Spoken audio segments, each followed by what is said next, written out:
Olá, boa noite. Mulher é assassinada dentro de ONG em Jaboatão. O principal suspeito é o ex-companheiro. No Dia da Visibilidade Trans, encontro discute identidade de gênero e acolhimento das religiões de matriz africana. Artista trans-recifense expõe história em autorretratos pintados e objetos pessoais na Torre Malakoff, no Recife. Tarde difícil para motoristas que precisam passar pela BR-408. A rodovia ficou completamente alagada no sentido Recife. Em Vicência, voluntários fazem mutirão para distribuir refeições e roupas para moradores afetados pelas chuvas. E a vacinação contra a gripe e a hepatite em Paulista, com polos itinerantes para crianças, adultos e idosos.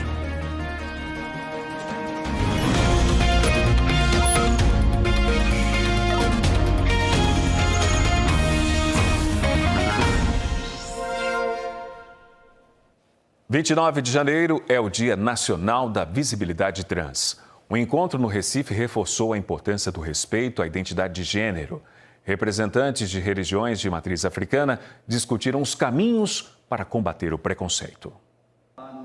O evento inédito reuniu pessoas trans e travestis de religiões de matriz africana, como o candomblé e a umbanda.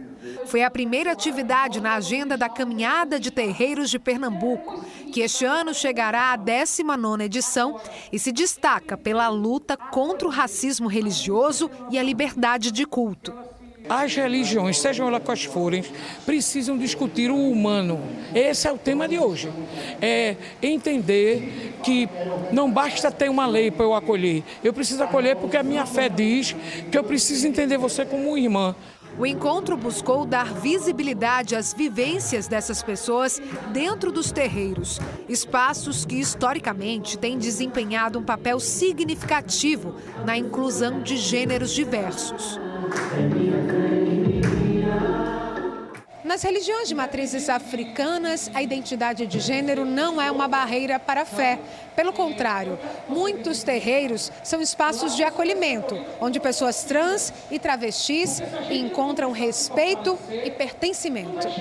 Mas ainda existem desafios a serem superados. Foi pensando nisso que Rafaela, mulher trans e líder religiosa do Ilê, Axé, Oxum Opara, sentiu a necessidade de ajudar a organizar o evento.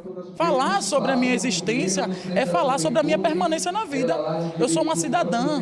Além de estar dentro desses espaços, pagamos nossos impostos, cumprimos com nossas obrigações e a única coisa que a gente cobra é respeito. Porque as pessoas acham que o candomblé é uma religião do mal, né? Uma religião marginalizada, mas não é. O candomblé tem trazido, tem resgatado muita gente, né? Inclusive a população de travestis e transexuais, onde tantas outras pessoas acham que esses corpos precisam estar na prostituição, no tráfico de drogas e no crime geral.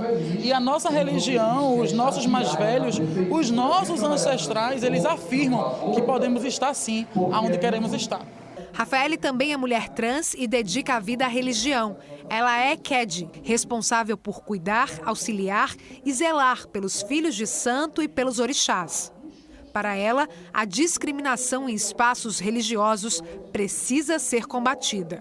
Que as pessoas não tolerem, respeitem e aceitem. E é isso, e eu só peço que esse encontro tenha por mais e mais anos, e é isso aí, a gente vai pedindo, vai agradecendo e vai tendo oportunidade de chegar onde a gente quer. Representantes indígenas também estiveram presentes no encontro. Yafe é uma pessoa não binária e indígena de contexto urbano. Ela cultua a Jurema Sagrada, em Carpina, e acredita na espiritualidade que respeita a diversidade. Sua espiritualidade, ela reconhece quem você é, ela já sabe quem você é. Muitas vezes sabe quem você é antes mesmo de você. E ela está ali para lhe levar, né, para lhe acolher e lhe trazer de volta. Então a Jurema, o Candomblé, eles estão conectados através disso, né? Esse culto aos nossos ancestrais, né, esse culto à natureza é o que nos fez se reconhecer, né, mesmo vendo de continentes separados, né? Então estar aqui hoje, né, é continuar essa soma, né? A história de um artista trans está exposta em pinturas no bairro do Recife. A exposição de Fefa está aqui no primeiro andar da Torre Malakoff. E o nome que ele deu já diz muita coisa sobre o que quer falar com esse material que está exposto aqui. Fefa, um plano de corte. É o quê? Um plano de corte, na verdade, é uma expressão que vem da arquitetura, do desenho arquitetônico, que é, por exemplo, uma planta baixa, né? É um plano de corte. É quando você consegue ver o que tem dentro de um edifício e, a partir disso, é possível planejar, fazer uma reforma, fazer uma intervenção, né? E isso vem da minha formação em arquitetura e, para a minha produção artística, eu trago o corte como uma poética de corte, né? Uma possibilidade de trazer o corte como ferramenta de transformação para a minha vida. Veja, corpos tem muitos aqui na sua exposição. Vamos mostrar esse quadro aqui? Por exemplo, aqui tem até a faca, tem um corpo e tem corte. O que é que você quer comunicar com isso? Essa é uma pintura que dialoga diretamente com a ideia da pintura tradicional, né, a pintura clássica, que tem essa pose muito famosa que se chama moça reclinada e que é uma pose que hoje muito se critica por causa da questão de relação pintor e musa, né, e aquele olhar estrangeiro sobre o corpo, né. Eu trago esse corpo, né, que transiciona, esse corpo que não é uma moça reclinada, é um moço reclinado e que tem barba e que expõe uma faca, expõe cortes, que são os cortes de cirurgia, de mastectomia, que eu fiz, mas de certa forma multiplicados, né? São 3 pares de cortes, de certa forma trazendo uma ideia de além do humano também, podendo ser isso. São muitas razões pelas quais eu pinto autorretratos, mas uma delas eu acho que é pela carência de representação de corpos como o meu na história da arte e na nossa cultura em geral, né? Acho que hoje, que é o Dia da Visibilidade Trans, acho que o meu trabalho dialoga com isso nesse sentido de buscar suprir essa lacuna de representação, né? Eu cresci vivendo sem ter nenhuma referência na cultura, na arte, na política, nos filmes, corpos como os meus. Então, acho importante criar essas referências, né?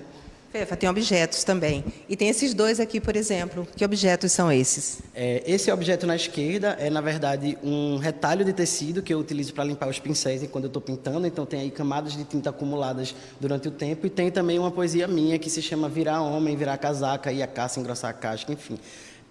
E do lado tem essa relação com o binder, que é uma faixa compressora que eu utilizava antes de fazer a cirurgia, que muitas pessoas transmasculinas usam, embora não todas, né? Isso é uma questão particular de cada pessoa, para, de certa forma, comprimir um pouco o volume do busto, né? Até que dia aqui na Torre Malakoff? Até o dia 27 de fevereiro, aqui na Torre Malakoff, vocês podem vir conferir a exposição, plano de corte.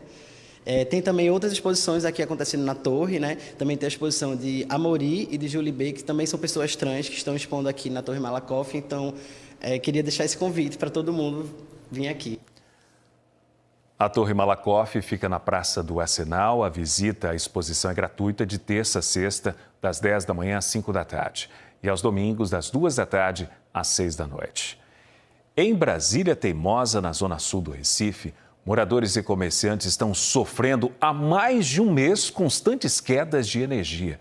Tem gente que já acumula mais de R$7 mil em prejuízos. Essa é a geladeira de Maria Cristina. Ela ainda tenta guardar alguns alimentos, mas faz um mês que o eletrodoméstico não funciona perfeitamente, desde uma queda de energia. Geralmente, quando chove, cai a energia. Então, nesse dia, foi de madrugada, foi à noite, 9 horas da noite, lembro. Faltou energia e ficou aquele calorão dentro de casa, enfim. Não retornou a energia, só veio retornar no outro dia, às 9h30 da manhã. Quando a gente ligou, ela já não funcionou. Tudo jogado fora e não adianta fazer. É tanto que agora vai fazer um mês, mais ou menos, que a gente está vivendo de R$20 comprando marmita. O que aconteceu com ela é o maior medo de Leandro. Ele também mora na Rua Afrânio, em Brasília Teimosa, no Recife, e faz de tudo para não perder nenhum equipamento eletrônico em casa. A gente sai para trabalhar, já desliga tudo, principalmente a geladeira, principalmente. Porque a gente percebeu que é o que mais queima por aí, a geladeira. E quando chove, essa preocupação ela é ainda maior para vocês? É ainda maior, porque quando chove é quase certo faltar energia. Neucilene reclama do calor para ela e para a mãe, que é idosa e cadeirante. Eu tenho que pegar ela, botar na rua, que é uma pessoa que teve AVC, que é acamada. Ele toma vários remédios, tem que estar em insulina e tudo. A insulina, inclusive, está dentro da geladeira sem ligar, Uma semana tem que estar desligada, por quê? Porque cai hoje, volta amanhã, o dia todinho, indo e vindo, e a gente perdendo as coisas. Quero ver como é que vai ficar a insulina da minha mãe, se eu perder a saúde dela e até os nossos objetos, né? Porque a gente é pobre, mas a gente tem direito a ter dignidade. A conta chega todo mês? Todo mês a conta chega. Já é certo, viu? E se atrasar, corta. Os moradores aqui da Rua Afrânio dizem que essas quedas e oscilações de energia estão mais frequentes há pelo menos um mês, mas que o problema já é bem mais antigo.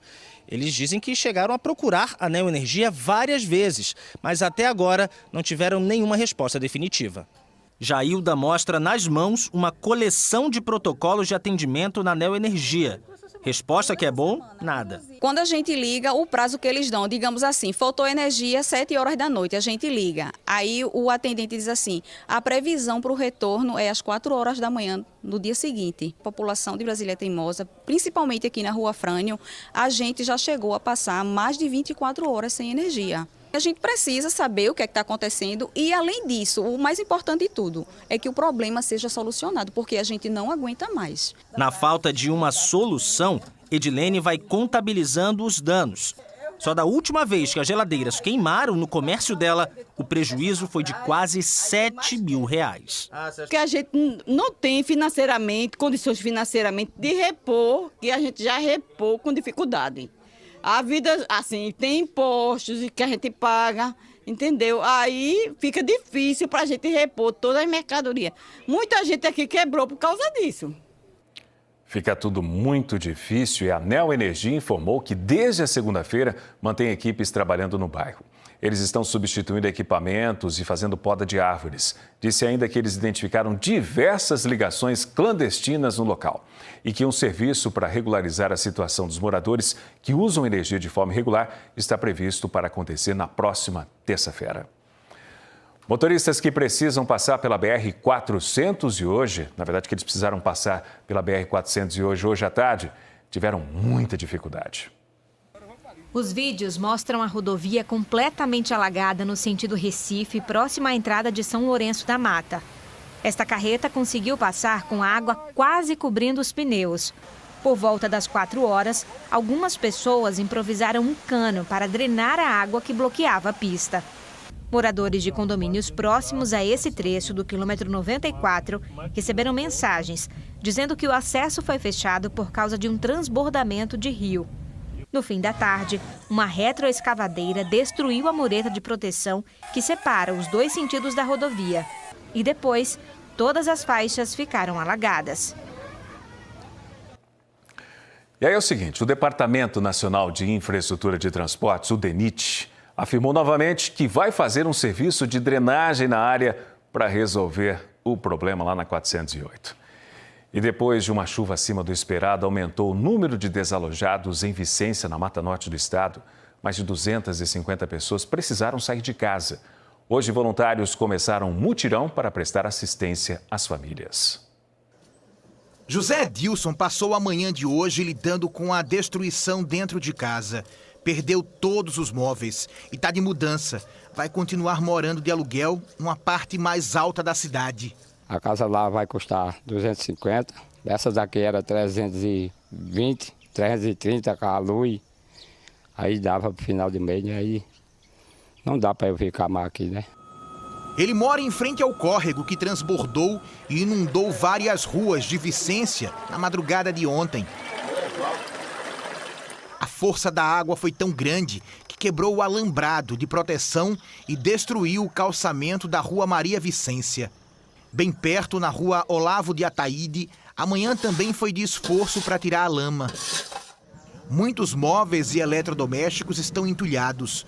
Dona Maria das Graças e o marido estavam deixando o que não serve mais na calçada.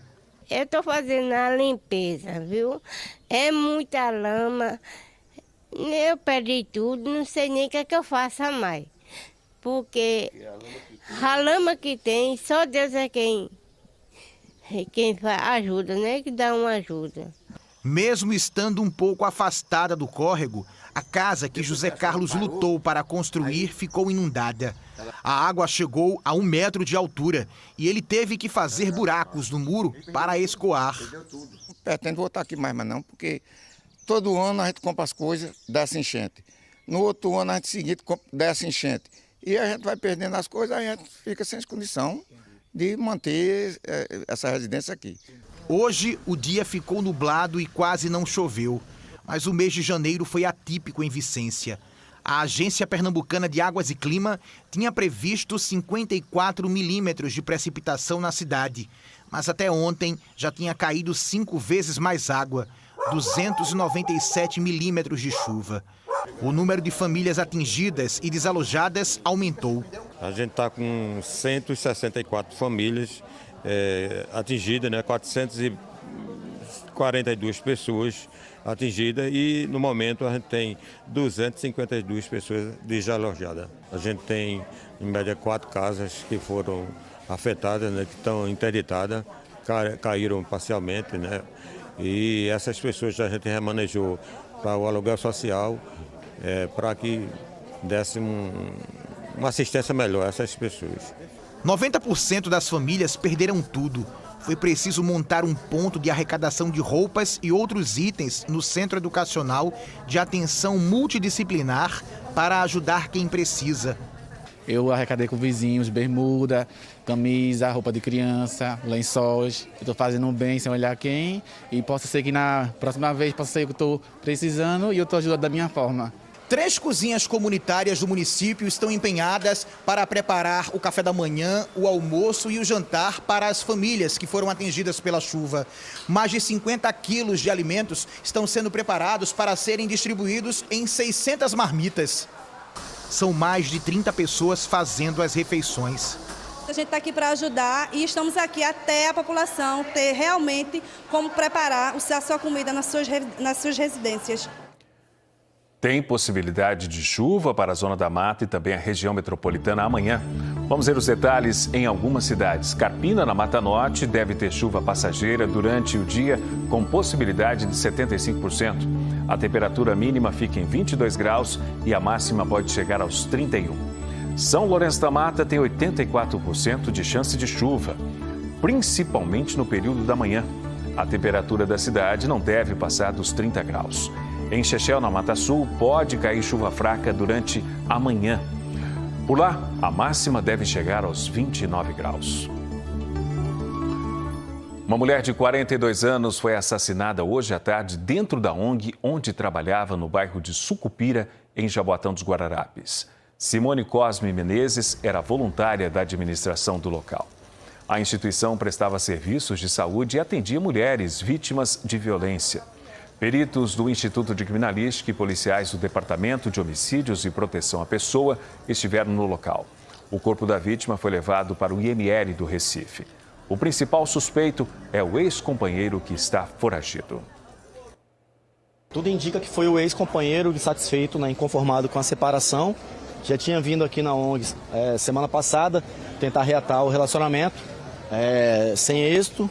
E hoje voltou, deu alguma desculpa para entrar na ONG, como se fosse ajudar aqui na ONG, até que aconteceu essa tragédia aí. A gente estava em outra unidade e, lamentavelmente, uma das nossas parceiras voluntárias, enfermeira, chegou e bateu e não viu Simone, E quando subiu, deparou com aquela cena. Lamentável, A violência contra a mulher. E é um dos nossos projetos sociais, a gente aborda sobre isso também. E ela era uma pessoa maravilhosa. Estava em uma outra unidade, na Baixa da Colina, e veio para cá, quando a gente vai abrir, por ser mais próximo da casa dela. E aonde ela sempre pedia doações aos amigos, fazia correntes do bem, doação de roupa, para ajudar o próximo. E a Polícia Civil indiciou 2 pessoas por prática de extorsão. As vítimas moram no Recife. De acordo com o delegado, os criminosos eram um homem de 26 anos que é enteado de uma das vítimas e uma mulher de 32 anos. Eles ameaçavam divulgar fotos íntimas caso as vítimas não pagassem R$30 mil.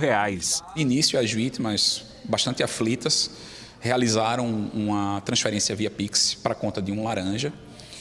Porém, logo em seguida procuraram a delegacia e nós demos início às investigações e conseguimos constatar, através de elementos de informação, a autoria desse crime. Nós o indiciamos e o Ministério Público denunciou eles, né, e o Poder Judiciário recebeu a denúncia. Ambos estão processados, porém a prisão preventiva ela não foi concedida. Se forem condenados, os indiciados podem pegar de 4 a 10 anos de prisão, além de multa.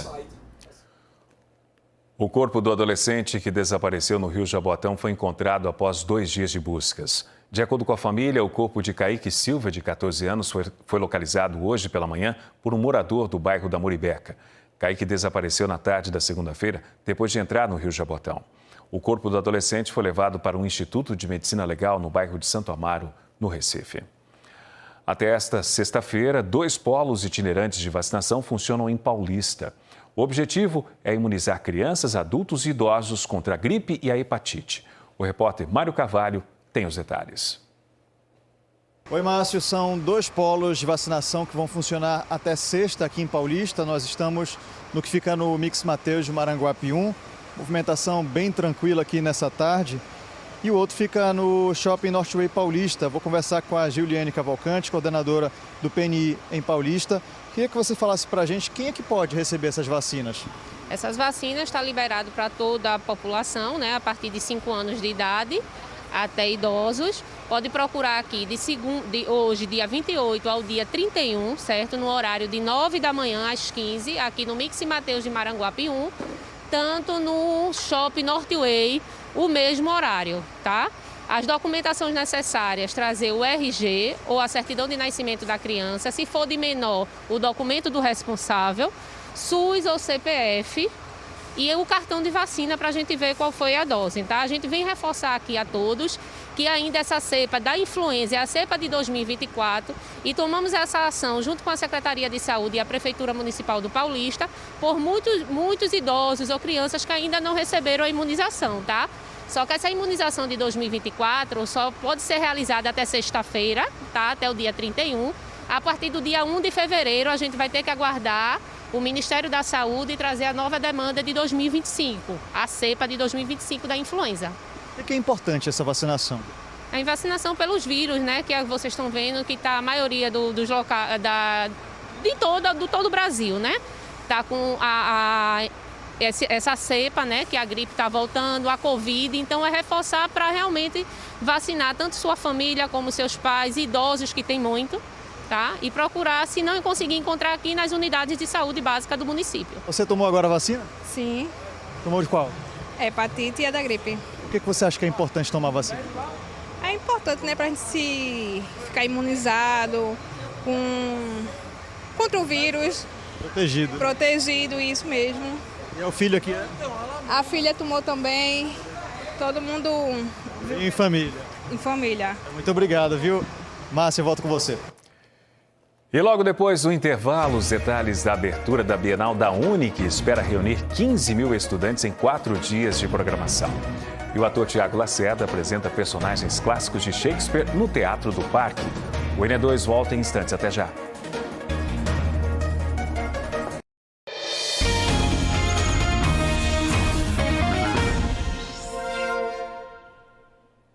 A cerimônia de posse do novo Procurador-Geral de Justiça do Ministério Público de Pernambuco, José Paulo Xavier, aconteceu hoje no auditório da Escola Judicial do Estado. Antes da sessão solene, ele conversou com a imprensa sobre os compromissos da nova gestão. É com muita alegria e consciente da responsabilidade que assumimos, a partir de hoje, o comando do Ministério Público de Pernambuco pelo próximo biênio, ciente de nossas atribuições constitucionais para com o povo pernambucano, combate à criminalidade organizada, dentre tantas outras atribuições de defesa da cidadania, serão prioritários na nossa gestão. Pretendemos, ao longo do biênio, incrementar as atividades referentes à investigação do crime organizado através do nosso GAECO, implantando as células também no sertão do Estado, desempenhando as atividades a contento no que diz respeito ao anseio da população pernambucana. Vamos trazer uma notícia que está aqui no G1 Pernambuco. A governadora Raquel Lira nomeou 21 ex-prefeitos para ocuparem cargos comissionados no Poder Estadual. Os nomes dos novos servidores foram publicados no Diário Oficial de hoje e o G1 colocou a lista completa nessa reportagem aqui. São ex-prefeitos de todas as regiões, mas a maioria é de cidades do Agreste e do Sertão. Todos estão lotados na Secretaria da Casa Civil do Estado. Da região metropolitana, os nomeados foram Célia Salles, ex-prefeita de Pojuca, Nadege Queiroz, ex-prefeita de Camaragibe, e o professor Lupércio, ex-prefeito de Olinda. O governo estadual informou que os ex-prefeitos vão trabalhar na articulação das demandas da população das 12 micro-regiões de desenvolvimento do Estado junto à Secretaria da Casa Civil. Todos os detalhes dessa notícia, inclusive a lista completa, se encontra aqui no G1 Pernambuco. E estudantes de todo o Brasil vão se reunir em Olinda para a Bienal da Uni. Vai até domingo e o evento de abertura começa daqui a pouco. Quem acompanha ao vivo é a repórter Natália Dielu. Boa noite, Natália! Boa noite, Márcio. Boa noite a todos. Os estudantes estão começando a chegar aqui no Teatro Guararapes. Olha só a animação do pessoal. A maioria está acampada, né, no centro de convenções. A gente está aqui ao lado de Manuela Mirella, que é presidente da Uni. E a gente vai falar um pouquinho dessa programação, né, uma programação extensa que vai até o domingo. Boa noite para você, Manuela. Me fala um pouco do tema da Bienal da Uni esse ano. O que é que vocês trazem nessa programação? Então, o tema da Bienal da Uni esse ano é a rua, é nosso palco principal. A rua que sempre foi palco das nossas conquistas, da nossa luta por direitos e resistência. A Bienal da Uni tem uma programação extensa de debates que vão nortear o nosso projeto de reforma universitária, mas também a nossa luta pela política cultural. A gente defende uma cultura que seja acessível para todo mundo. É por isso que a Bienal da Uni é gratuita e aberta ao público, apenas para quem vai alojar aqui e alimentar, que tem um credenciamento. Mas a nossa luta é para que todo mundo possa acessar esses debates e consigam estar participando da Bienal da Uni, que vai de hoje, 29 de janeiro, até o dia 2 de fevereiro, no domingo. Vamos encerrar com uma festa bonita nas ruas do Recife Antigo. A abertura acontece daqui a pouco, né? Vai contar com a participação da ministra da Igualdade Racial, Aniele Franco, também a ministra da Cultura, Margarete Menezes, o prefeito do Recife, João Campos, e vai contar com uma performance muito especial da poeta e vereadora Cida Pedrosa, que vai trazer aí a poesia misturada com frevo, né? Sim, vai ter também o Maracatu Cheira Brilhante, lá na Nazaré da Mata. Tá muito bonito. É um evento organizado por estudantes, para a sociedade em geral. A nossa luta segue com essa rebeldia consequente, com essa irreverência, mas essa organização e resistência, essa responsabilidade dos estudantes brasileiros. A Uni segue sendo essa resistência para o Brasil. Manuela, vai ter programação também no Marco Zero em Olinda, né? A maioria é aqui no Teatro Guararapes, no Centro de Convenções, mas tem show também previsto. A gente vai ter os debates, oficinas aqui no Centro de Convenções, mas à noite, quinta e sexta-feira, a gente se encontra no Cais da Alfândega, vai ter show de MC Troia, Duda Beat, Academia da Berlinda, e no sábado a gente se encontra lá na Praça do Carmo com um show de Nação Zumbi. Inclusive, os estudantes vão poder abrir os shows desses artistas. É esse encontro que a Bienal da Uni proporciona para os estudantes aqui do estado de Pernambuco e para o Brasil inteiro. E para ver essa programação completa, dá para entrar no site da Uni? bienaldauni.com.br, mas podem também entrar no Instagram da Uni, @unioficial, e vir aqui acompanhar tudo que está lindo demais. Muito obrigada pela sua participação no Linha 2. Márcio. Obrigado, Natália Dielu, ao vivo com as informações. E amanhã e sexta, uma peça vai trazer personagens clássicos do escritor William Shakespeare para o palco do Teatro do Parque, no Recife. A Mônica Silveira vai contar os detalhes para a gente ao vivo. Oi, Mônica, boa noite para você. Oi, boa noite, Márcio. Boa noite, pessoal. Isso, é um ator em cena. E que ator? Tiago Lacerda, que está explicando aqui para mim já há um tempão uma coisa muito legal que ele descobriu durante a pandemia, que é juntar 3 em 1, que é falar de um dramaturgo que ele ama.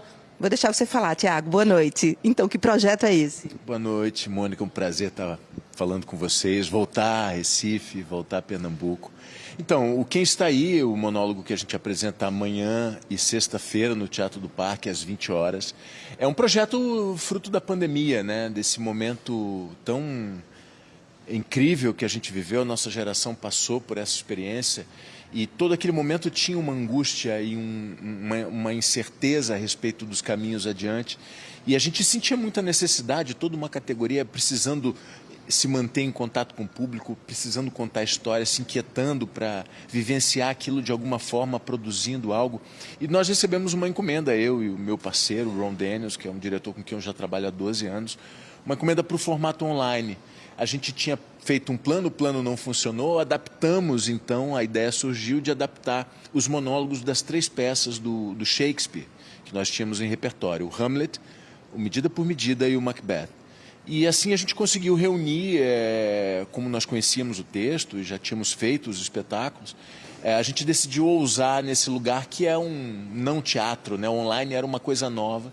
E a gente conseguiu construir uma fábula e pós-pandemia, à medida que o teatro foi voltando, a gente conseguiu retomar as nossas vidas, a gente trouxe aquela ideia, aquela memória daquele tempo difícil para o palco, de alguma forma ressignificar e transformar aquele momento de sentimentos compartilhados que todos nós vivenciamos juntos. Né? Bom, a gente quer saber, a gente já está com pouco tempo, é rápido, a gente quer saber por que o nome e qual é o nome. Bom, Quem Está Aí é uma reunião de monólogos de 3 peças do Shakespeare. E o Quem Está Aí é a frase, talvez a frase que eu mais gosto do Hamlet. E por acaso é uma frase muito especial, é a frase que inaugura a peça. E ao mesmo tempo que tem essa importância de inaugurar a principal história do teatro ocidental, ela traz uma pergunta infinita, uma pergunta imensa para todos nós seres humanos, né? Quem somos nós? Né? A pergunta é feita por um guarda, para o nada, porque ele pensa que viu um fantasma. Então ele pergunta para o vento, para a ventania das muralhas, mas na verdade a pergunta é para a plateia e também para os atores e para cada um de nós, né? Quem somos nós? Né? Tá bom, quem somos nós agora? A pessoa tendo que devolver lá para o estúdio, para a Márcia, mas achando que a gente merecia mais tempo. Mas obrigada, viu? Obrigado, querido. Um beijo. Boa estadia aqui no Recife. É isso, Márcio. Obrigado pelas informações, Mônica. Agora a gente vai falar do futebol, porque ontem o Santa Cruz venceu o Retrô no Arruda por 1-0. O único gol do jogo foi marcado por Israel aos 37 minutos do segundo tempo. Com a vitória, o Santa assume temporariamente a primeira colocação do Campeonato Pernambucano. Logo mais, às 8 horas, o Sport enfrenta o Jaguar na Ilha do Retiro e o Afogados recebe o Central lá no Sertão.